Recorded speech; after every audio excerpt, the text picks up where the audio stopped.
مزيك اف ام تبع الموجة. Dans Special Guest sur Mosaic FM, j'ai l'immense honneur de recevoir une légende vivante, un monument de la musique électronique et l'un des pionniers. Tu te rends compte que c'est un monument, c'est une espèce de vieux building qui est là et qui... On peut pas le détruire, mais il est jamais en pleine forme. Un monument. Heureusement que je n'ai pas dit un musée, man. Ouais, ça aurait été encore pire. Allez, un monument. Ouais.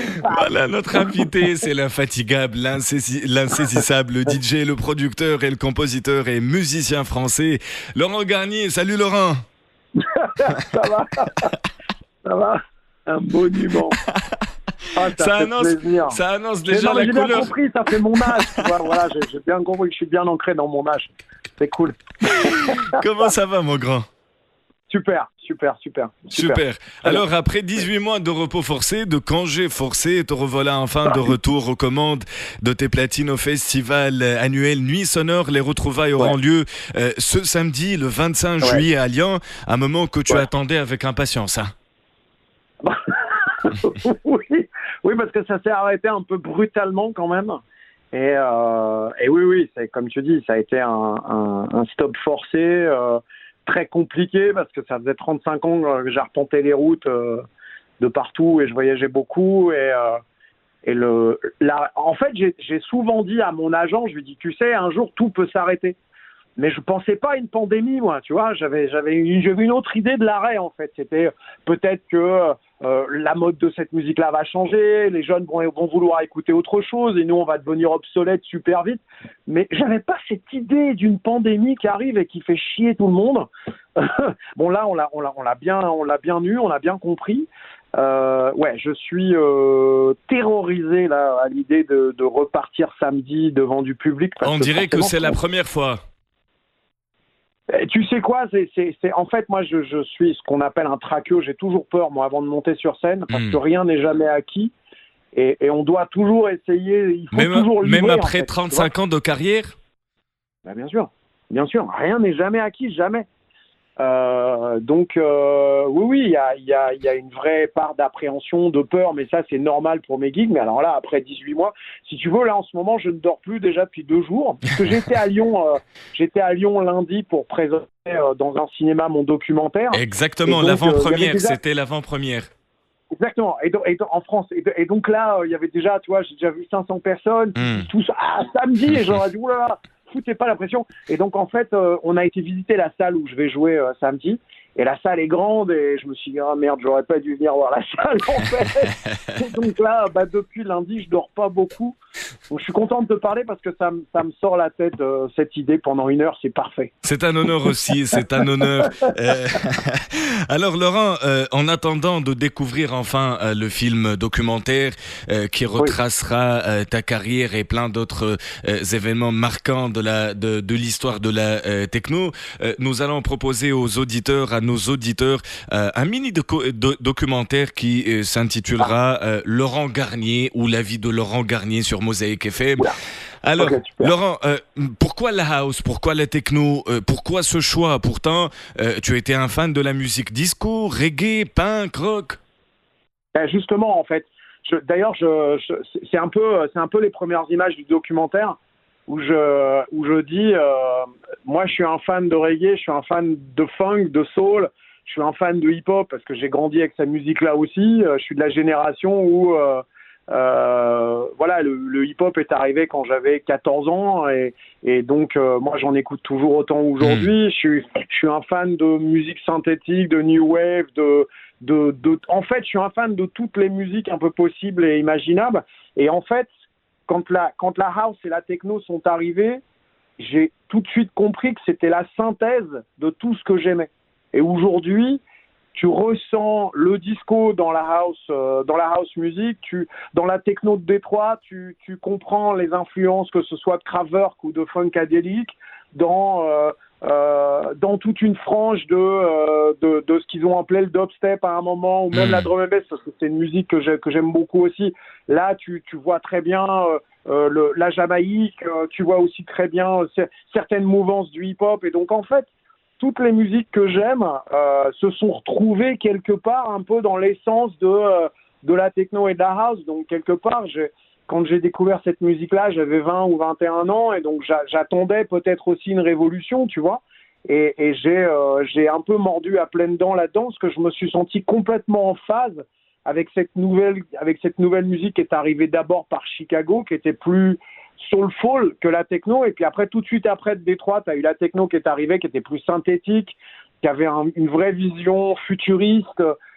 Mais tu sentais aussi qu'ils avaient bien assimilé une certaine partie de la funk et de tout ça.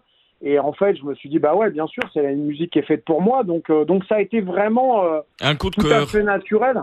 Bah oui, ça a été un coup de cœur, mais parce que c'est aussi une nouvelle musique qui est arrivée à un moment où j'étais jeune et j'étais prêt à quelque chose de nouveau. Mais parce qu'en fait, les codes, je les comprenais. Tu vois, ça m'a bouleversé. La musique m'a vraiment touché et bouleversé, mais je sentais qu'il y avait tout ce que j'aimais dedans. Et par la suite, Laurent Garnier s'est transformé en un défenseur de cette musique, la techno. Tu as combattu pour que cette musique puisse s'exprimer plus librement, sans subir l'incompréhension et la répression qu'elle subissait dans les années 90. Tu as misé et parié sur une musique qui était violemment stigmatisée auparavant par les partis politiques, qui la considéraient comme étant une sorte de musique nocive et qui allait rendre les enfants sourds, une sorte de musique d'usine, synonyme de bruit et de vacarme. C'était assez audacieux et courageux. Écoute, il y a eu beaucoup... C'était surtout français, en fait, cette histoire de grosses batailles contre cette musique-là. Les Anglais ne voient pas la musique comme étant une sorte de prédateur qui va manger les enfants et qui va les rendre nocifs. Les Anglais arrivent beaucoup plus facilement à incorporer et à accepter les nouvelles tendances parce que de toute façon c'est un peuple musical. Donc moi j'ai découvert cette musique-là en Angleterre. Après je suis revenu en France parce que j'étais forcé de revenir parce que à l'époque. Tu as rejoint l'armée. Exact. Non, j'ai pas rejoint l'armée. L'armée m'a forcé à revenir. Ça c'est autre chose. Attention. C'était en 1900. L'armée était à l'époque. C'était en 1998. Tu as rejoint l'armée. Non, en 1988. 88 plutôt. T'as rajouté 10 ans. Non, c'était en 1988 plutôt. Tu rejoins l'armée française. Exactement. Et tu étais assigné au mess des officiers à Versailles. Donc après ton service, je sais tout. Après ton service, tu étais armé de disques et tu mitraillais de BPM les gosses de gradé le jour et la foule dégradée la nuit. Donc durant cette année, tu as dormi quasiment 2 heures par jour. Alors, on en parle beaucoup. Il y a tout un passage dans le docu sur l'armée parce que c'est un truc assez dingue en fait. Moi, je suis rentré en France. Je me suis retrouvé. En gros, je suis parti de l'Hacienda à Manchester, qui était un des clubs les plus influents en Angleterre, pour me retrouver à Montlhéry dans un camp militaire avec plein de barjots où ils nous faisaient marcher 25 km par jour. J'ai fait ça pendant 6 semaines parce que en fait, à l'armée, tu faisais les classes. Donc les classes, tu faisais 5 ou 6 semaines pour apprendre à tirer, pour apprendre à faire leurs conneries. Et puis après, tu étais affecté. En fait, après, tu partais à ta vraie affectation de l'armée. Donc après, je suis parti à Versailles. Donc tu mentionnais Versailles très justement. Et donc j'ai été au mess des officiers où là, j'étais serveur parce que c'était mon métier. Et donc en fait, je servais les hauts gradés. Mais le soir, j'avais la chance de pouvoir rentrer chez moi.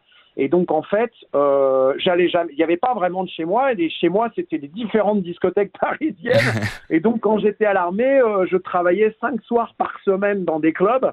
Et donc, je finissais à 6 heures du matin dans le club. Je montais dans le métro. Je partais à Versailles. À 8 heures, j'étais sous les drapeaux. Je bossais la journée, tu vois. Je faisais le service le midi. L'après-midi, je dormais dans mon lit d'armée. Et puis le soir, je refaisais le service. Je repartais à Paris à 11 heures du soir. Je rejouais toute la nuit. Et j'ai fait ça pendant un an. J'ai un peu dormi 2 à 3 heures par jour pendant l'armée. Ouais, c'est vrai. C'est vrai.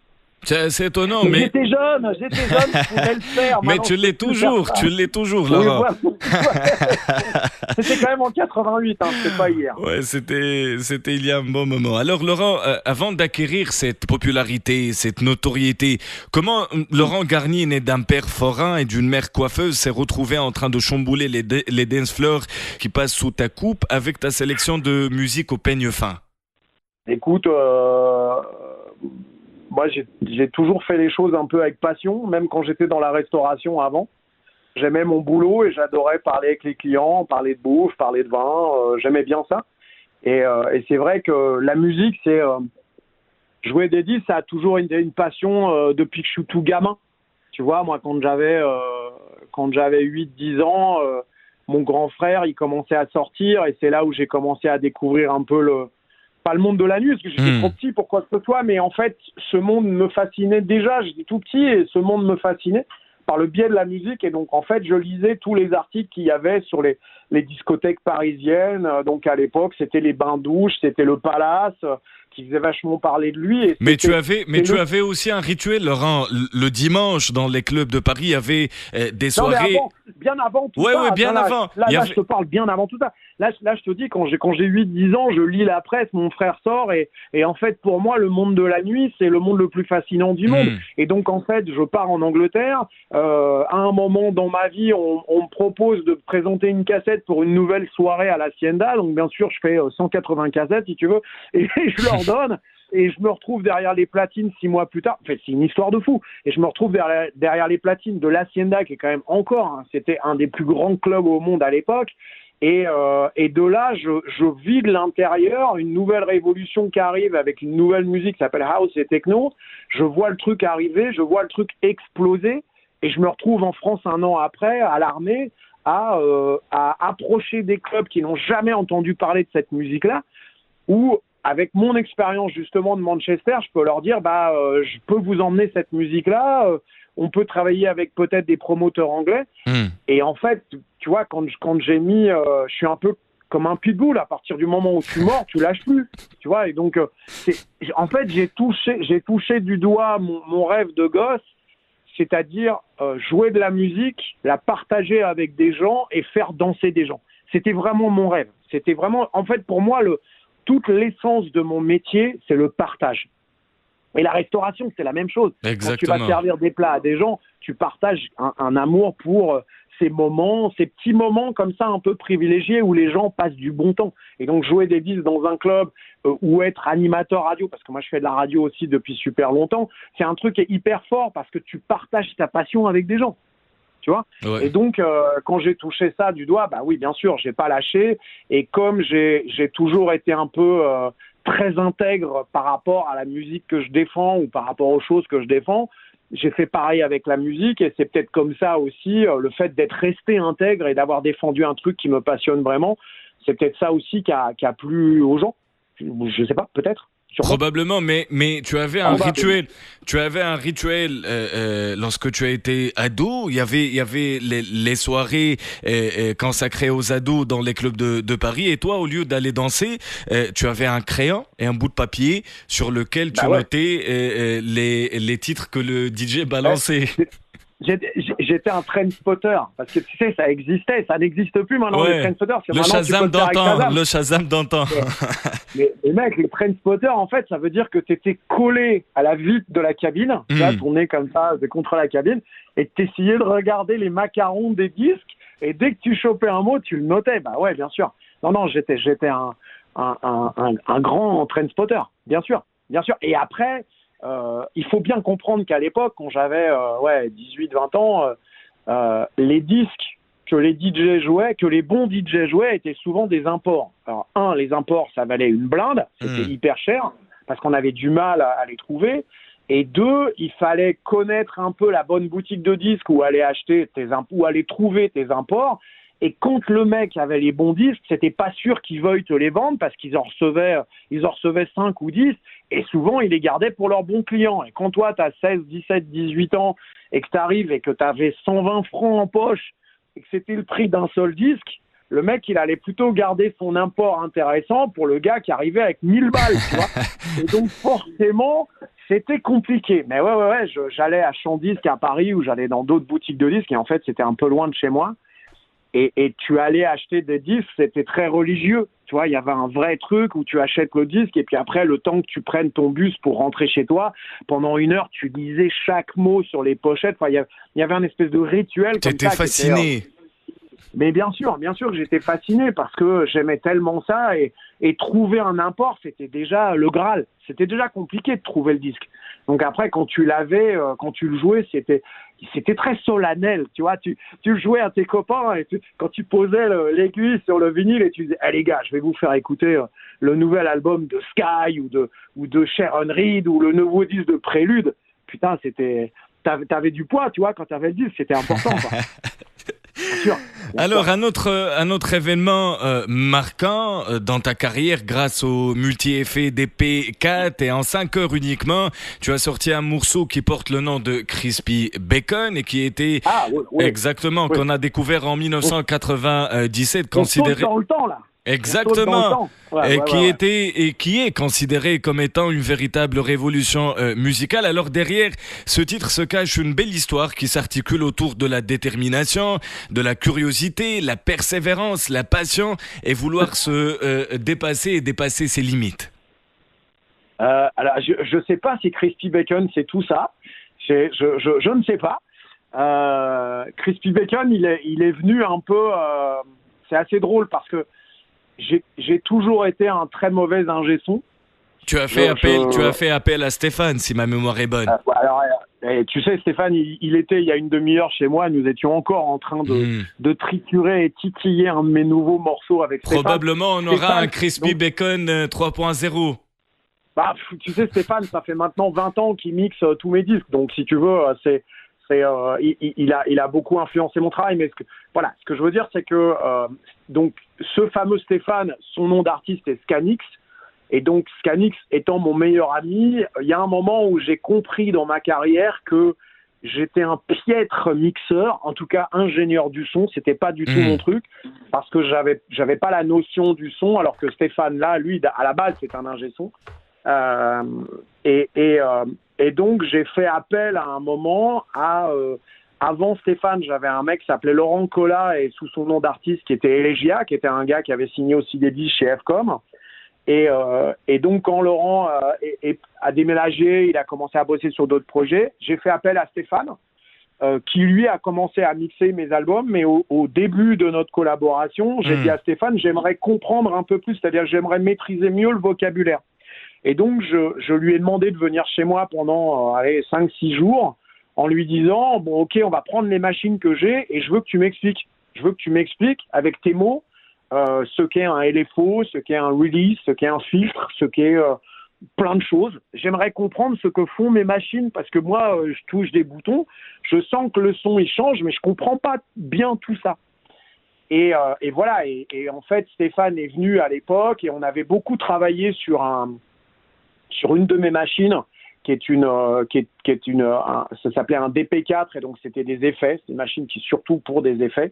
Et ce jour-là, le jour de Crispy Bacon, on avait bossé sur un des effets qui s'appelle un inverse expander et donc il te fait ressortir les impuretés et les choses qui sont en fait en bas du mix, pas ce qui est le plus évident, ce qui est plutôt ce qui est en bas, donc ça fait ressortir en fait tout ce qui est sale.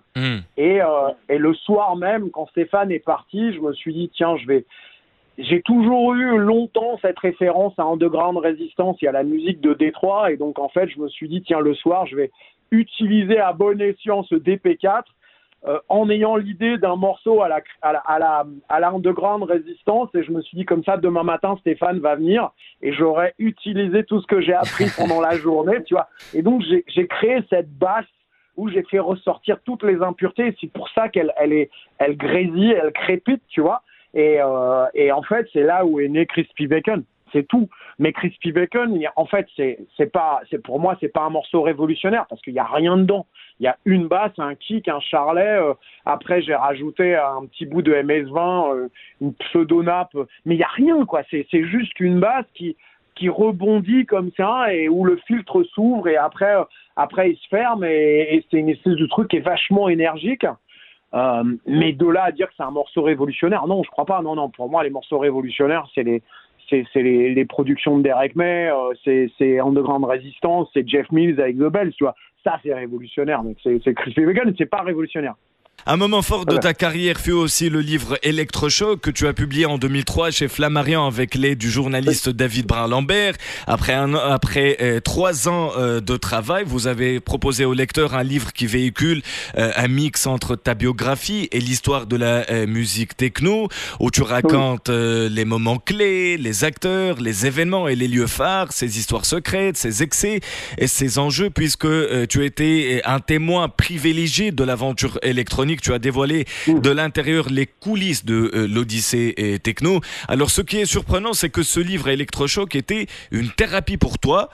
David s'est métamorphosé en psy durant cette période. Oui, parce que quand tu as quelqu'un qui est chez toi une fois par semaine sur des sujets extrêmement précis, parce que c'est devenu de plus, tu peux te douter que ça devient de plus en plus précis les questions. Et donc au départ, la première année, on a traité de sujets assez généraux, et puis on rentrait de plus en plus profondément dans la personne, tu vois, on allait chercher vraiment, et puis en fait les séances se passaient tous les mercredis, on se voyait tous les mercredis après-midi, et on faisait quasiment 5-6 heures le mercredi. Et quand il partait le mercredi soir, il me disait bon, aujourd'hui on a traité de ça, j'aimerais bien que cette semaine tu réfléchisses à ce sujet-là, et comme ça on traite du sujet mercredi prochain. Et donc ça a duré entre 3 et 4 ans, le travail avec David. Et là, quand tu bosses autant d'années avec quelqu'un qui commence à te connaître un peu, comme disaient les Anglais, inside out, oui, tu es obligé de te livrer, et forcément toi, tu es obligé de te poser plein de questions. Donc oui, ça a été pourquoi si j'arrive aujourd'hui à te répondre assez facilement, c'est qu'en fait, il y a un moment, oui, il y a une réflexion par rapport à pourquoi j'ai plongé comme ça dans cette musique-là, pourquoi j'ai défendu cette musique plus que d'autres, parce que j'aurais pu, étant fan de musique, j'aurais pu défendre et partir sur une autre musique, tu vois. Et puis mon rapport à cette musique, mon rapport au partage, mon rapport au public, et puis j'ai continué à me poser des questions. Mais c'est vrai que j'étais dans une période où les choses étaient encore assez compliquées et pas complètement tolérées en France par rapport à cette musique. On n'avait pas encore gagné toutes nos batailles. D'ailleurs, je pense qu'on les a toujours pas gagnées, mais enfin bon, ça c'est autre chose. Toujours est-il que comme c'était encore une période pas forcément super stable, je me suis posé beaucoup de questions. Oui, ça a servi à une sorte de thérapie où après la sortie de ce bouquin-là, il y avait certains sujets où je me sentais plus serein.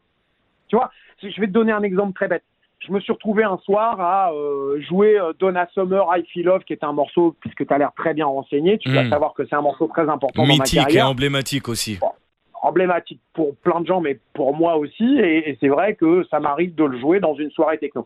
Et un soir, je me suis retrouvé avec un gamin qui est venu me voir, super énervé, en me disant « Je comprends pas pourquoi tu joues un morceau de disco », et je lui ai dit « Écoute, je pense peut-être que t'as pas tout compris sur ma carrière ou sur cette musique-là, mais on va pas rentrer dans une explication de texte, on s'en fout, on n'est pas là pour ça. » Et en fait, je me suis senti assez gêné en fait par rapport à ça, et le travail sur le livre m'a fait que maintenant, si je le joue et si quelqu'un vient me voir en me disant « Mais je comprends pas pourquoi tu l'as joué », je l'assume, mais alors beaucoup plus. Tu vois, maintenant, en fait, la question ne se pose plus. J'ai eu le temps de me poser des questions et de me répondre à moi-même. Et oui, ça a été une vraie thérapie. J'ai trouvé beaucoup de réponses à des questions qui étaient encore pas solutionnées, on va dire. Alors, fort du succès de l'ouvrage qui s'est vendu à 15 000 exemplaires et qui a été traduit en 9 langues à l'occasion des 10 ans de sa sortie, on a eu droit en 2013 à une nouvelle version, plutôt une nouvelle édition enrichie, sous-titrée l'intégrale de 1987 à 2013. Mais Laurent Garnier, cette thérapie se poursuit avec un roman graphique, poétique et surtout onirique intitulé Rêve syncopé. Paru en octobre 2013, scénario Mathilde Ramadier et dessin Laurent Bournou. On y retrouve le même fil rouge que ton ouvrage Électrochoc, une belle bande dessinée avec laquelle on apprend tout en se régalant les yeux. Mais ce qui est surprenant, vous avez réussi à travers ce graphisme et les couleurs ainsi que les dialogues et le récit intime à la première personne du singulier à envoûter le lecteur comme le fait la musique techno. C'était une symbiose impressionnante. C'est très onirique en fait, mais Mathilde est comme ça, c'est quelqu'un de très mental, Mathilde est une intellectuelle brillantissime. Laurent est un dessinateur génial. Et c'est vrai que c'est une bande dessinée c'est un espèce de voyage, la bande dessinée. Je pense pas qu'elle avait envie de faire quelque chose de didactique. Elle voulait beaucoup parler, enfin, elle voulait avoir du ressenti, et en fait, elle laisse le lecteur se balader avec les images et avec certaines des informations, et c'est très onirique. Je trouve que c'est très onirique. Mais tu sais, tu parles de thérapie. Tu sais aussi, la thérapie s'arrête jamais. Je veux dire, l'année et demie qu'on vient de passer en plein Covid, ça a été aussi, et je pense pour nous tous, je ne crois pas parler pour moi, ça a été aussi pour nous tous une énorme thérapie, un énorme moment de réflexion. Moi, je me suis posé 1200 questions pendant le confinement, et je crois que tout emmène à réflexion, tu vois. Je pense que c'est en vieillissant, en fait, on fait ce genre de chemin-là. Probablement en mûrissant, c'est mieux. Probablement. Oui, voilà, je préfère le mot mûrir que vieillir, exactement. Une autre thérapie probablement qu'on va découvrir en septembre, Off the Record, c'est ainsi que le film documentaire de Laurent Garnier s'intitulera, réalisé par le jeune réalisateur Gabin Grivoire et produit par Futuristic Film et Agent Double Production.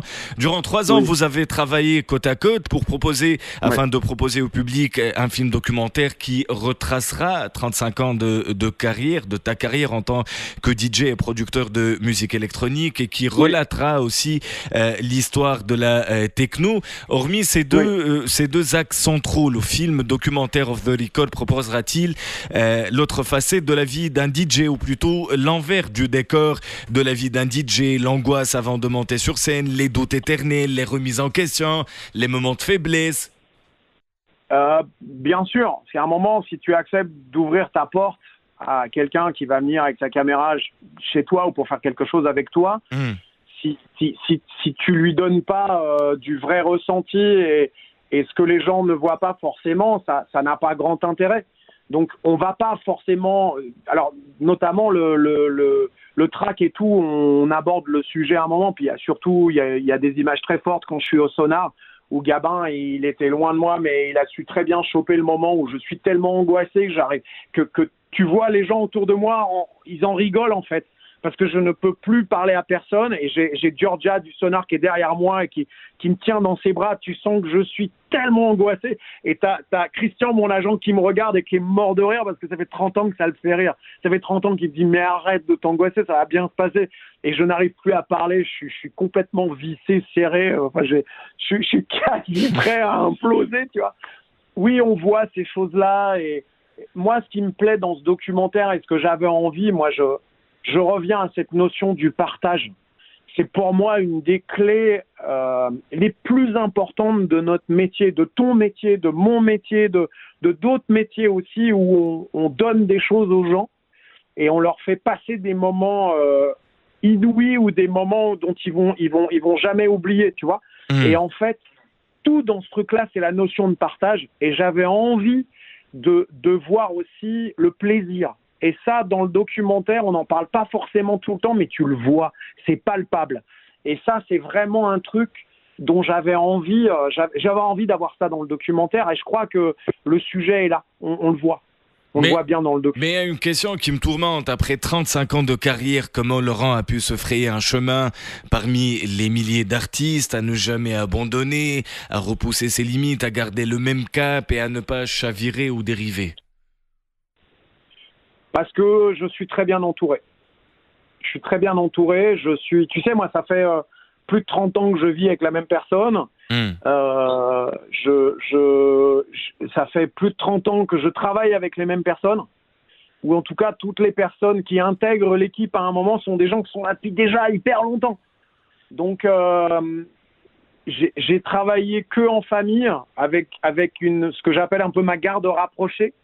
Mais en qui je fais 3000% confiance. Je sais que quand un jour, que ce soit Georgia ou Christian ou Mika aujourd'hui, qui maintenant s'occupe de mes tournées, me dit non Laurent, là tu déconnes, ou ça c'est pas bon, je les écoute et j'y vais pas. Tu vois, donc je sais qu'aujourd'hui je suis hyper bien entouré, Et après, je pense que aussi, je reviens à cette notion-là d'intégrité. Je pense que je suis resté assez intègre pendant toute ma carrière. Et j'ai jamais vendu mon âme au diable. Moi, j'ai jamais fait ça pour l'argent. Ça m'a jamais intéressé. Moi, la seule et unique chose qui m'intéresse, c'est partager de la musique avec des gens et partager la musique que j'aime. Et en fait, me battre pour la musique que j'aime. Et le faire pour et avec les gens qui sont en face de moi. Et donc, j'ai toujours fait très attention à ma communauté. J'ai toujours fait très attention à la communauté pour laquelle je suis un acteur et je défends cette communauté.